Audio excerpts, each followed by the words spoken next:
প্রিয় শিক্ষার্থীরা, আশা করি সবাই সুস্থ আছো, বাসায় আছো এবং সেই সাথে করোনা পরিস্থিতির মধ্যেও তোমরা তোমাদের পড়াশোনাটি ভালোভাবে চালিয়ে যাচ্ছ। আজকের রসায়নের ভিডিও লেকচারে তোমাদের সবাইকে স্বাগতম। তোমাদের সাথে আছি মোহাম্মদ আখতারুজ্জামান, প্রভাষক রসায়ন বিভাগ, কারমিকাল কলেজ রংপুর। আমার মোবাইল নাম্বার, ইমেল আইডি এবং ফেসবুক আইডি, যে কোনো প্রয়োজনে তোমরা আমার সাথে যোগাযোগ করতে পারো। যে কোনো সমস্যায় তোমরা মেসেজ করতে পারো বা ইমেল করতে। আজকের পাঠ পরিচিতি, বিষয় রসায়ন দ্বিতীয় পত্র, অধ্যায় 1, পরিবেশ রসায়ন।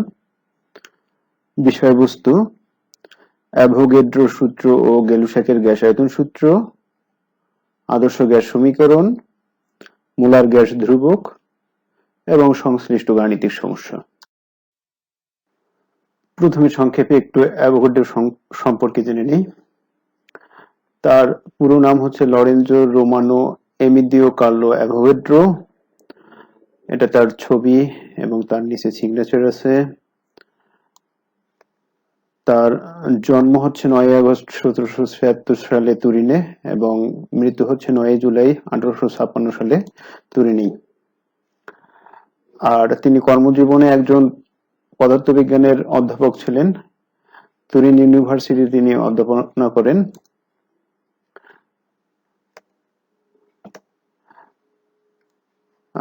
অ্যাটমিক মলিকুলার থিওরির প্রতিষ্ঠাতা বলা হয় তাকে। আর মলিকুলার থিওরি থেকে যে সূত্রটি তিনি প্রদান করেন, এই সূত্রের জন্যই মূলত তিনি বিখ্যাত। আর প্রথমে অবশ্য তিনি সূত্রটি প্রদান করেননি, তিনি দিয়েছিলেন একটি হাইপোথিসিস। পরবর্তীতে জোসেফ লুইস গেলুসাক তার সূত্রগুলো প্রকাশ করলে অ্যাভোগাড্রো আবার তার হাইপোথিসিসকে নিয়ে কাজ করেন এবং সূত্রটি প্রদান করেন।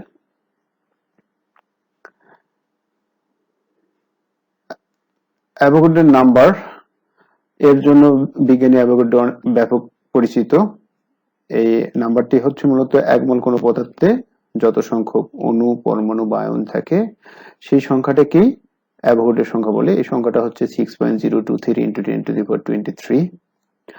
মূলত তিনি এই সংখ্যাটি হিসাব নিকাশ করেননি। এই সংখ্যাটি হিসাব নিকাশ বা ক্যালকুলেটেড করছেন প্রথমত জোহান জোসেফ লসমিথ এবং অ্যাভোগাড্রোকে তিনি এটা উৎসর্গ করেন। অনেকের মনে হতে পারে অ্যাভোগাড্রোর নাম্বার মানে হচ্ছে বিজ্ঞানী অ্যাভোগাড্রো এটা হিসাব নিকাশ করে বের করছেন বা আবিষ্কার করছেন। আসলে বিষয়টা সেরকম নয়। অ্যাভোগাড্রোর সূত্রটি আমরা একটু দেখে নেই। 1811 সালে ইতালির বিজ্ঞানী অ্যাভোগাড্রো স্থির চাপ ও তাপমাত্রায় গ্যাসের আয়তনের সাথে অণু সংখ্যার মধ্যে যে সম্পর্ক স্থাপন করেন তা অ্যাভোগাড্রোর সূত্র নামে পরিচিত। আর সূত্রটি হচ্ছে স্থির চাপ ও তাপমাত্রায় সম আয়তনের সকল গ্যাসে সমান সংখ্যক অণু থাকে। তাপমাত্রা স্থির থাকলে যে কোনো গ্যাসের 1 মোলের মধ্যে সাধারণত যে অণু থাকে, অন্য যে কোনো gas, carbon dioxide, hydrogen, nitrogen, যে কোনো গ্যাসের 1 মোলের মধ্যে একই সংখ্যক অণু থাকবে। অন্যভাবে বলা যায় স্থির চাপ ও তাপমাত্রায় সকল গ্যাসের সমান সংখ্যক অণু সমান আয়তন দখল করে। এটা বিপরীত ভাবে, অর্থাৎ স্থির চাপ ও তাপমাত্রায় কোনো গ্যাসের আয়তন তার পরিমাণ বা অণু সংখ্যার উপর নির্ভর করে। আর পরীক্ষা করে দেখা যায় স্থির তাপমাত্রা ও চাপে কোনো গ্যাসের আয়তন তার মূল সংখ্যার সমানুপাতিক। যদি স্থির চাপ ও তাপমাত্রায় কোনো গ্যাসের আয়তন ভি, মূল সংখ্যা এন, এবং অ্যাভোগাড্রোর সূত্রানুসারে তাহলে আমরা পাবো ভি সমানুপাতিক এন, যেখানে টি ও পি স্থির। ভি সমান সমান কে এন, এখানে কে সমানুপাতিক ধ্রুবক। ভি বাই এন ইকুয়াল হচ্ছে কে, অর্থাৎ স্থির তাপমাত্রায় কোনো গ্যাসের আয়তন ও মূল সংখ্যার অনুপাত সর্বদা ধ্রুব থাকে। এক্ষেত্রে মূল সংখ্যা বাড়ালে গ্যাসের অণু সংখ্যাও বাড়বে, সেই সাথে আয়তনও বাড়বে। এই কারণে তাদের অনুপাতটা ধ্রুব থাকবে।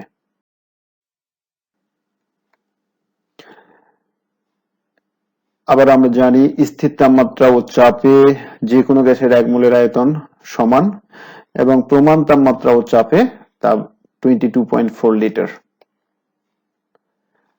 অ্যাভোগাড্রোর সংখ্যা 1984 সালে ইউপ্যাকের সুপারিশ অনুযায়ী কার্বন 12 আইসোটোপের 12 গ্রামে অর্থাৎ 1 মোলে যত সংখ্যক কার্বন পরমাণু থাকে সেই সংখ্যাকেই অ্যাভোগাড্রোর সংখ্যা বলে। এই সংখ্যাকে Na দ্বারা প্রকাশ করা হয় এবং এর মান হচ্ছে 6.023 into 10 to the power 23। একটু দেখে নেই মোল কাকে বলে। কোন পদার্থের যত গ্রামে 6.023 into 10 to the power 23 সংখ্যক অণু বা পরমাণু বা আয়ন থাকে তাকে ওই পদার্থের 1 মোল বলে। আমরা জানি 1 মোলে সবসময় 6.02 into 10 to the power 23 টি অণু পরমাণু বা আয়ন থাকে। সেই অণু পরমাণু বা আয়ন দ্বারা এই সংখ্যাটি আয়তন দ্বারাও সংখ্যাটি দেওয়া যেতে পারে। গ্যাসীয় পদার্থের ক্ষেত্রে স্থির তাপমাত্রা ও চাপে অর্থাৎ যদি আমরা এসটিপি তে চিন্তা করি, এসটিপি তে 22.4 লিটার আয়তনের গ্যাসকেই 1 মোল গ্যাস বলে। আবার ভর দ্বারা আমরা এটাকে সংজ্ঞায়িত করলে এরকম হবে, গ্রাম আণবিক ভর বা গ্রাম পারমাণবিক ভরকে কোনো পদার্থের 1 মোল বলে। কাজে 1 মোল পদার্থ সমান সমান m গ্রাম পদার্থ। m এখানে আণবিক ভর বা পারমাণবিক ভর এবং 1 মোল পদার্থ সমান সমান 6.023 into 10 to the power 23 সংখ্যক অণু পরমাণু বা আয়ন। আবার 1 মোল গ্যাসীয় পদার্থের আয়তন এসটিপি তে আমরা জানি 22.4 লিটার। এগুলো সবই তোমরা জানো, মোটামুটি সহজ বিষয়। পদার্থের মোল সংখ্যা নির্ণয়ের সূত্র 19 তোমরা পড়েছো যে n যদি পদার্থের মোল সংখ্যা হয়, n হচ্ছে পদার্থের অণু পরমাণু বা আয়ন সংখ্যা আর Na হচ্ছে অ্যাভোগাড্রোর সংখ্যা। অর্থাৎ কোন পদার্থের অণু পরমাণু বা আয়ন সংখ্যাকে অ্যাভোগাড্রোর সংখ্যা দ্বারা ভাগ করলেই আমরা ওই পদার্থের বা আয়নের বা পরমাণুর মোল সংখ্যা পাবো।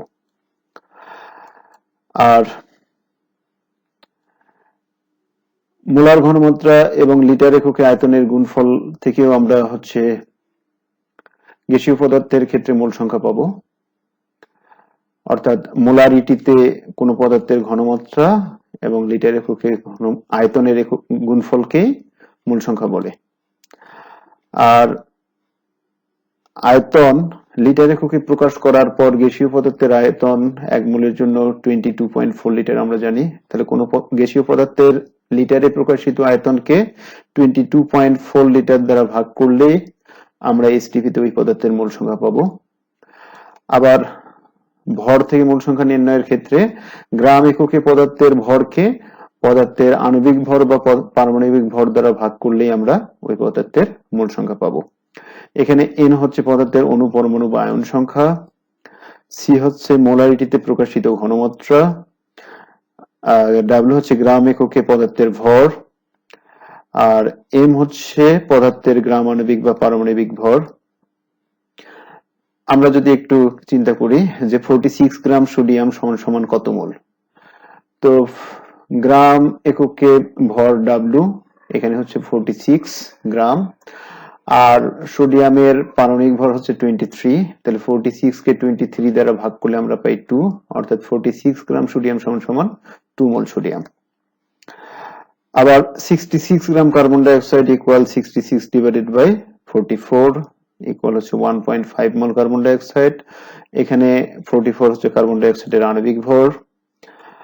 আবার 3.011 into 10 to the power 23 T helium অণু যদি আমরা চিন্তা করি, হিলিয়াম পরমাণু, তাহলে এই পরমাণু সংখ্যাকে আমরা অ্যাভোগাড্রোর সংখ্যা দ্বারা ভাগ করলেই পাবো 0.5 মোল। অর্থাৎ 3.011 into 10 to the power 23 T helium পরমাণু সমান সমান হচ্ছে 0.5 মোল। এরপর আমরা একটু জোসেফ লুইস গ্যালুসাক সম্পর্কে উইকিপিডিয়া থেকে সংক্ষিপ্তভাবে জেনে নেই। গেলুশেকের ছবি এবং নিচে সিগনেচার দেয়া আছে। জন্মসাল, জন্ম তারিখ এবং মৃত্যুসাল, মৃত্যু তারিখ। 6 ডিসেম্বর 1778 এ তিনি জন্মগ্রহণ করেন এবং 9 মে 1850 তিনি মৃত্যুবরণ করেন।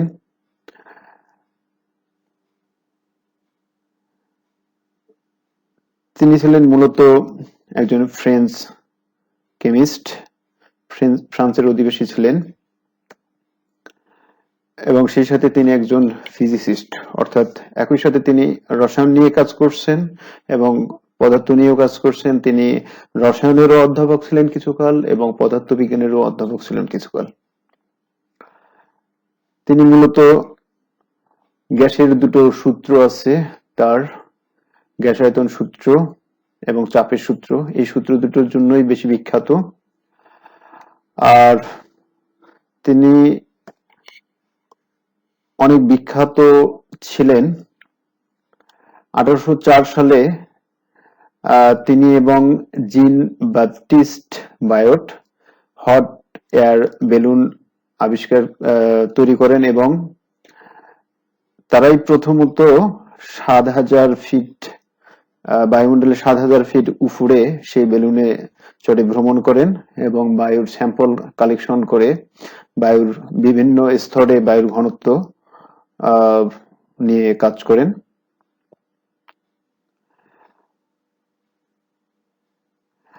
তিনি মূলত তার বন্ধু এবং বিজ্ঞানী, সমসাময়িক বিজ্ঞানী আলেকজান্ডার ভন হামবোল্ট এর সাথে প্রথম আবিষ্কার করেন যে পানি হাইড্রোজেন এবং অক্সিজেন দ্বারা গঠিত।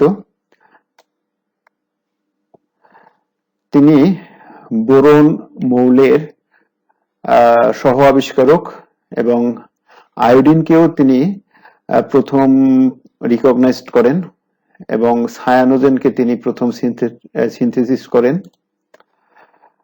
আর বুরেটের উন্নয়ন করে তিনি বুরেটের সাথে পিপেটের ব্যবহার তিনি প্রথম করেন এবং অ্যালকোহল ওয়াটার মিক্সার নিয়ে তিনি কাজ করেন, যা বেকারি শিল্পে অ্যালকোহল রিলেটেড খাদ্য সামগ্রী প্রস্তুতে বর্তমান বিশ্বেও ব্যবহার হয়। এই ছিল সংক্ষেপে গেলুশাকের বর্ণনা। এখন আমরা জেনে নেই গেলুশাকের চাপের সূত্র। 1802 সালে বিজ্ঞানী গেলুশাক স্থির আয়তনে কোন নির্দিষ্ট ভর গ্যাসের চাপ ও তাপমাত্রার যে সূত্র প্রদান করেন তা গেলুশাকের চাপের সূত্র নামে পরিচিত। এক্ষেত্রে স্থির আয়তনে চাপ এবং তাপমাত্রার মধ্যে সম্পর্ক গ্যাসের জন্য, আর সূত্রটি হচ্ছে স্থির আয়তনে কোন নির্দিষ্ট ভর গ্যাসের চাপ তার পরম তাপমাত্রার সমানুপাতিক। অর্থাৎ আয়তন যদি স্থির থাকে, গ্যাসের ভর যদি স্থির থাকে, তাহলে তাপমাত্রা বাড়ালে গ্যাসের চাপ বাড়বে, তাপমাত্রা কমালে গ্যাসের চাপ কমবে। এক্ষেত্রে তাপমাত্রা কেলভিন স্কেলে প্রকাশিত। সুতরাং কোন নির্দিষ্ট আয়তন গ্যাসের চাপ পি এবং তাপমাত্রা টি, গেলুশাকের চাপের সূত্র অনুসারে আমরা পাই পি সমানুপাতিক টি, এন ও ভি এখানে স্থির, পি সমান সমান কেটি, এখানে কে হচ্ছে সমানুপাতিক ধ্রুবক, বা পি বাই টি সমান সমান হচ্ছে কে।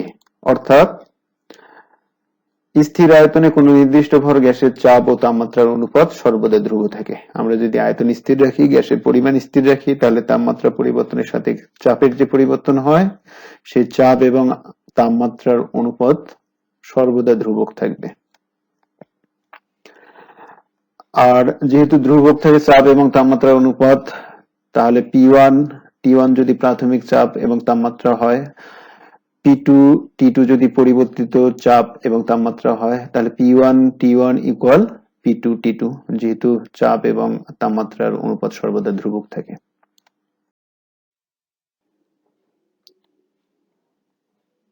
গ্যাসের তাপমাত্রা বনাম চাপের লেখচিত্র। এক্ষেত্রে ওয়াই অক্ষ বরাবর চাপ এবং এক্স অক্ষ বরাবর যদি আমরা তাপমাত্রা বসিয়ে লেখচিত্র অঙ্কন করি তাহলে মূলবিন্দুগামী কতগুলো সরলরেখা পাওয়া যায়। এই মূলবিন্দুগামী সরলরেখাগুলোকেই আইসোকোর রেখা বা সমায়তনিক রেখা বলে।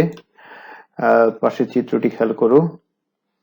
এই চিত্রে এক্স অক্ষ বরাবর তাপমাত্রা এবং ওয়াই অক্ষ বরাবর চাপ বসিয়ে কতগুলো সরলরেখা পাওয়া গেছে। এই সরলরেখা বরাবর আয়তন স্থির থাকে বলে এই রেখাগুলোকে সমায়তনিক রেখা বলে। যাই হোক, বয়েল ও চার্লসের সূত্র থেকে এরকম রেখা তোমরা দেখেছো। তো এক্ষেত্রে তোমাদের একটা কাজ থাকবে, হোমওয়ার্ক, যে V1, V2 এবং V3 এর ক্রমটা কি হবে সেটা বিশ্লেষণ করে তোমরা খাতায় লিখে আমাকে এমএমএস বা ইমেল করতে পারো বা এসএমএস করতে পারো। আমি সেক্ষেত্রে দেখবো যে তোমরা বিষয়টা বুঝছো কিনা।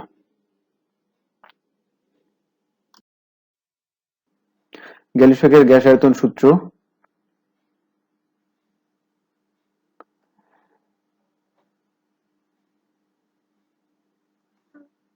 গ্যাসীয় পদার্থসমূহের পরস্পরের সাথে যুক্ত হওয়ার উপর ভিত্তি করে 1805 সালে গ্যালিসক যে সূত্র প্রদান করেন তা গ্যাস আয়তন সূত্র নামে পরিচিত। সূত্রটি হচ্ছে, একই তাপমাত্রা ও চাপে গ্যাসীয় বিক্রিয়ক সমূহ সরল অনুপাতে পরস্পরের সাথে যুক্ত হয়। খুবই গুরুত্বপূর্ণ একটা সূত্র। আমরা সূত্রের প্রয়োগ একটু দেখে নেই। যদি তাপমাত্রায় চাপ স্থির থাকে তাহলে দেখা যায় যে হাইড্রোজেন এবং ক্লোরিন বিক্রিয়া করে হাইড্রোজেন ক্লোরাইড গ্যাস তৈরি করে।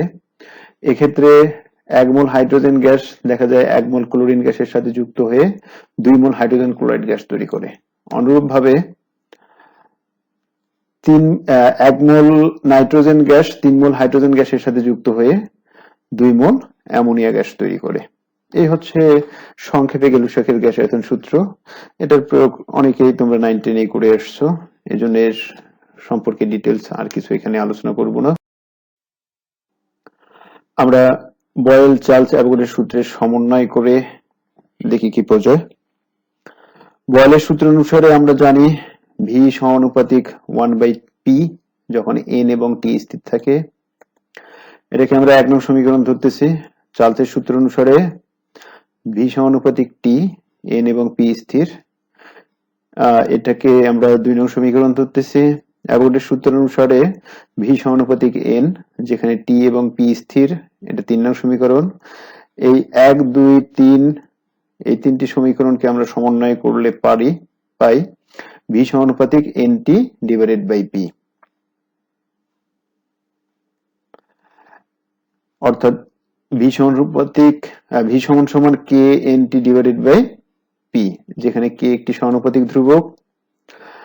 এটাকে পুনর্বিন্যাস করলে p কে বাম সাইডে নিয়ে আসলে pv ইকুয়াল knt। এটা 4 নং সমীকরণের k এর মান n, p, t, v অর্থাৎ মূল সংখ্যা, চাপ, তাপমাত্রা, আয়তন ইত্যাদির উপর নির্ভর করে না। সকল গ্যাসের জন্য k এর মান সর্বদা কোনো নির্দিষ্ট তাপমাত্রা, চাপে স্থির থাকে। আদর্শ গ্যাসের জন্য k এর পরিবর্তে আমরা r ব্যবহার করতে পারি। যেহেতু যে কোনো গ্যাসের জন্যই আর এর মান সর্বদা 1 মোল গ্যাসের জন্য সমান থাকে, কাজে এই ক্ষেত্রে আর কে বলা হয় সার্বজনীন মোলার গ্যাস ধ্রুবক। 4 নং সমীকরণে আমরা কে এর পরিবর্তে যদি আর ব্যবহার করি তাহলে পাবো pv ইকুয়াল nRT। এই সমীকরণটাকে বলা হয় আদর্শ গ্যাসের অবস্থার সমীকরণ, অর্থাৎ যে গ্যাসগুলো বয়েলের সূত্র, চার্লসের সূত্র, অ্যাভোগাড্রোর সূত্র, গ্যালিসকের সূত্র, ডাল্টন আংশিক চাপ সূত্র, গ্রাহামের ব্যাপন সূত্র, এই সূত্রগুলো মেনে চলে তারাই হচ্ছে আদর্শ গ্যাস। আর শুধুমাত্র আদর্শ গ্যাস সমূহ সকল তাপমাত্রা ও চাপে এই সমীকরণটা মেনে চলে, এজন্য এটাকে বলা হয় আদর্শ গ্যাসের অবস্থার সমীকরণ। আদর্শ গ্যাসের অবস্থার সমীকরণ আমরা কি কাজে ব্যবহার করি? আণবিক ভর নির্ণয়ে pv ইকুয়াল nRT এই সমীকরণ থেকে আমরা যদি দেখি যে n সমান w/m, এই সমীকরণটাকে যদি একটু পুনর্বিন্যাস করি তাহলে পাবো m সমান wRT ডিভাইডেড বাই pv। এটাকে আমরা এখানে 4 নং সমীকরণ ধরতেছি। আর ঘনত্ব নির্ণয় করতে পারি এই সমীকরণ থেকে, PV equal W by V, অর্থাৎ এই ভি কে যদি আমরা ডান পাশে নিয়ে আসি এবং এম কে যদি আমরা বাম পাশে নিয়ে যাই তাহলে পাবো পি এম সমান সমান ডাব্লিউ বাই, এই ভি কে ডাব্লিউ নিচে নিয়ে আসতেছি, তাহলে W by V R T. আর ডাব্লিউ বাই ভি ইকুয়াল তোমরা জানো হচ্ছে ডি, অর্থাৎ একক আয়তনের ভরকে ঘনত্ব বলে, এখানে ডি হচ্ছে গ্যাসের ঘনত্ব, তাহলে পি এম ইকুয়াল ডি আর টি। তাহলে ডি ইকুয়াল আমরা পাবো P M divided by R T. এটাই হচ্ছে আদর্শ গ্যাসের অবস্থার সমীকরণ থেকে ঘনত্ব নির্ণয়ের সমীকরণ।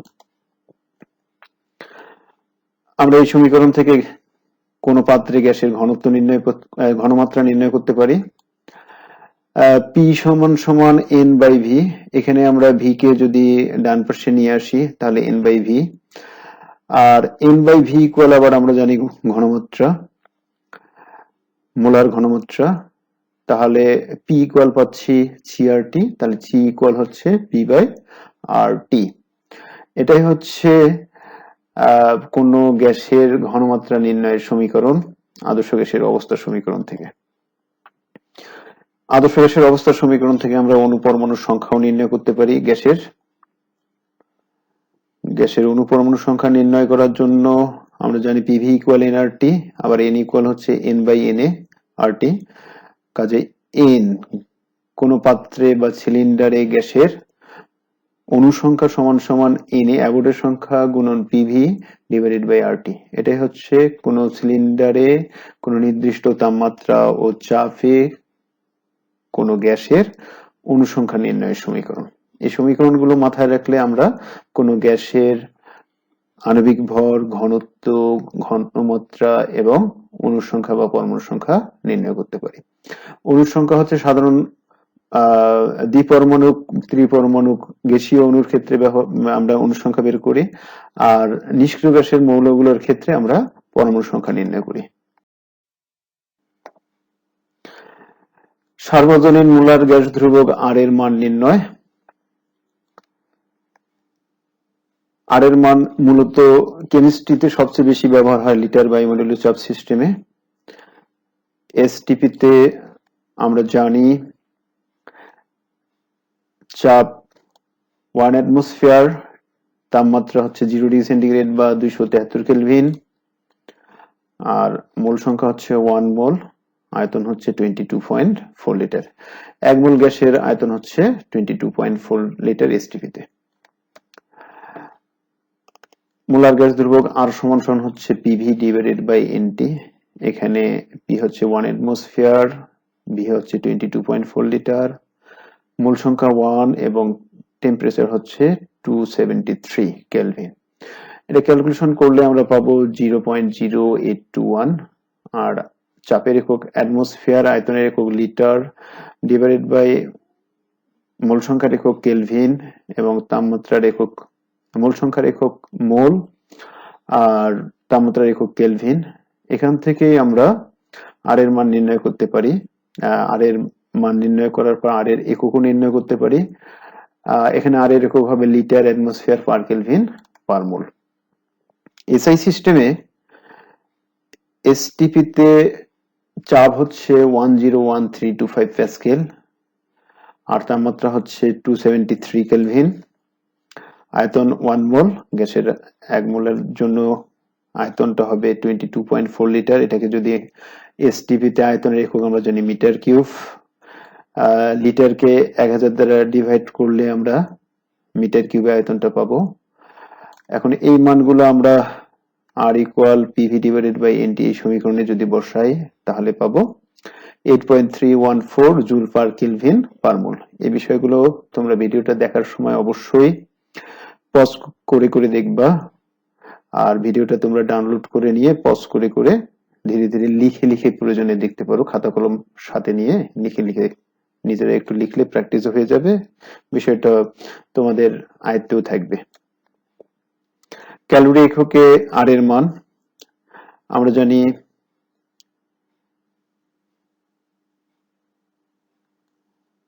যে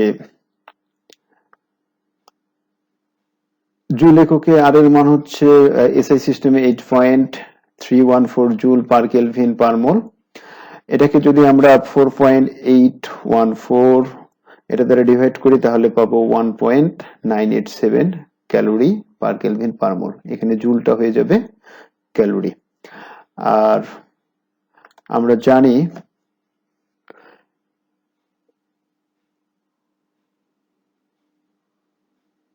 এক ক্যালোরি সমান সমান 4.814 জুল। কাজেই জুলকে আমরা ওই 4.814 দ্বারা ভাগ করে ক্যালোরি এককে এটাকে কনভার্ট করে নিলাম জাস্ট।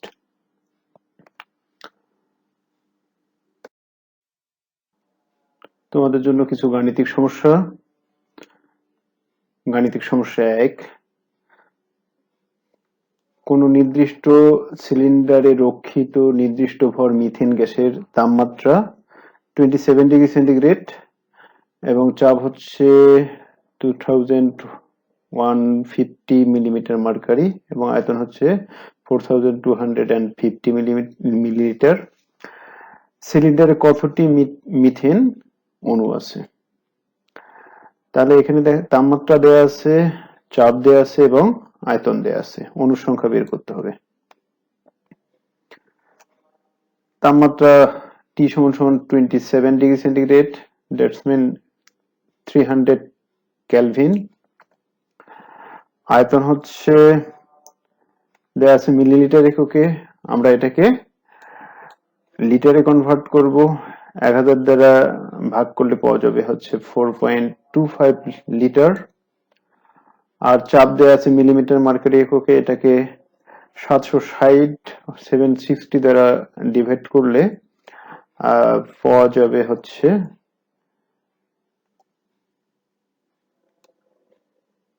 2.83 অ্যাটমসফিয়ার। আর এখানে অণুর সংখ্যা বের করতে হবে।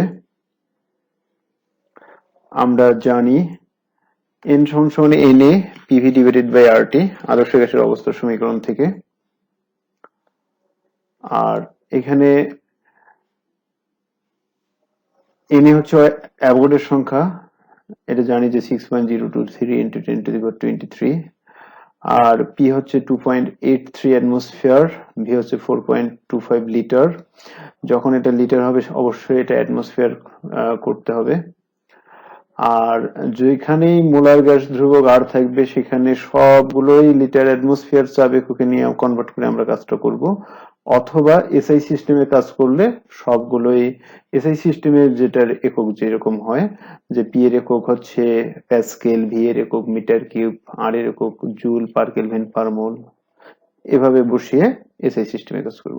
এখানে আমরা লিটার বায়ুমণ্ডল চাপ সিস্টেমে কাজ করছি, কাজেই আয়তনের একক লিটার, চাপের একক অ্যাটমসফিয়ার এবং আর এর একক হচ্ছে 0.0821 litre atmosphere per kelvin per mole. এটা ক্যালকুলেশন করলে আমরা পাবো অণুর সংখ্যা হচ্ছে 2.94 into 10⁻23T।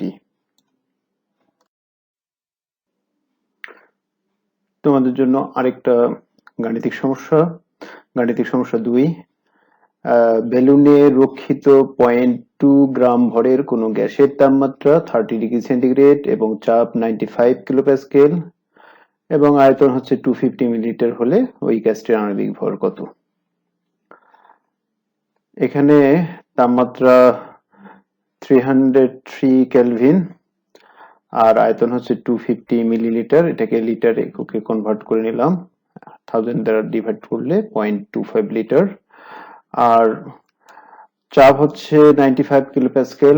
95 কিলোপ্যাসকেলকে আমরা অ্যাটমসফিয়ার এককে কনভার্ট করব। এক্ষেত্রে আমরা জানি 1 atmosphere equal 101.325 কিলোপ্যাসকেল।